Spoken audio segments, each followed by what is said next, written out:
toll is taking a big toll on the people of India. Sir, toll plaza पे persistent congestion, अटर mismanagement और over profiteering के चलते एक आम आदमी का अनुभव इनकन्वीनियंस से इनजस्टिस में बदल चुका है। और आज मैं उन्हीं सिटीजन्स की जो टोल प्लाजा पे हैरेसमेंट फेस करते हैं उनका मुद्दा आपके सामने रखना चाहूंगा। सर, मेरा पहला कंसर्न है tax burden on the citizen. Sir, incidence of tax related to roads and highways is very very high in India. पहले हम इनकम टैक्स इनकम के माध्यम से जब गाड़ी खरीदते हैं तो उस पर जीएसटी और नाना प्रकार के जो टैक्सेस देते हैं उसमें रोड टैक्स और इंफ्रास्ट्रक्चर सेस भी भरते हैं। उसके बाद जब पेट्रोल डीजल भरवाते हैं तो स्पेशल एक्साइज ड्यूटी, वैट के साथ साथ हम रोड डेवलपमेंट सेस और इंफ्रास्ट्रक्चर सेस भी भरते हैं। उसके बाद जब हाईवे पे गाड़ी चलाते हैं तो टोल टैक्स भी हमसे वसूला जाता है, जो एक नागरिक के लिए अनबियरेबल बनता जा रहा है। सर, मेरा सेकंड कंसर्न है extremely poor quality of roads.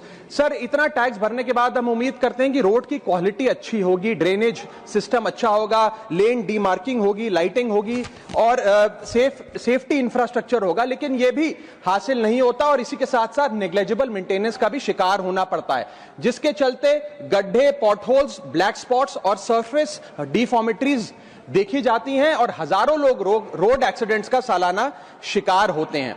Sir, इसके साथ साथ मैं बताना चाहूंगा कि केरला हाईकोर्ट ने हाल ही में अपने एक ऑर्डर में NHAI को फटकार लगाते हुए कहा that if road continues to be bad और incomplete NHAI has no right to collect the toll और टोल प्लाजा बंद कर दिए।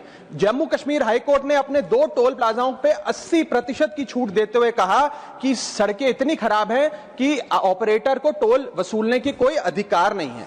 सर, इसी के साथ साथ थर्ड कंसर्न है कंजेशन, ट्रैफिक जैम और delay at toll plaza. Sir, इतना पैसा देने के बाद भी अगर 30 से 40 मिनट टोल प्लाजा पे खड़ा होकर समय बर्बाद करना पड़े, लाइनों में लगना पड़े, तो क्या फायदा sir? Highways are meant for seamless connectivity, seamless mobility, लेकिन टोल प्लाजा पे जो कंजेशन है उसकी कॉस्ट कौन कैलकुलेट करेगा? सबसे पहले गाड़ी ऑन रहती है, उसकी फ्यूल कॉस्ट, दूसरा आदमी का समय बर्बाद होता है, उसकी प्रोडक्टिव मैन पावर कॉस्ट, उसके साथ साथ शेड्यूल डिसरप्ट होता है, जॉब इंटरव्यू कैंसिल होता है, बिजनेस अपॉर्चुनिटी लूज होती है, एग्जाम कैंसिल होता है, उसकी अपॉर्चुनिटी कॉस्ट। इस तमाम कॉस्ट को अगर आप जोड़ेंगे तो पाएंगे कि एक invisible cost to our economy है जिसके बारे में कोई बात नहीं करता। इसके साथ साथ कई सारी लेन्स तो ऐसी हैं सर जिसमें लोग नहीं बिठाए जाते, बैरियर नहीं होते, जिसके चलते कंजेशन होता है। मेरा चौथा कंसर्न कि फुल कॉस्ट रिकवरी के बाद भी टोल वसूला जाता है 20-20, 30-30 साल तक।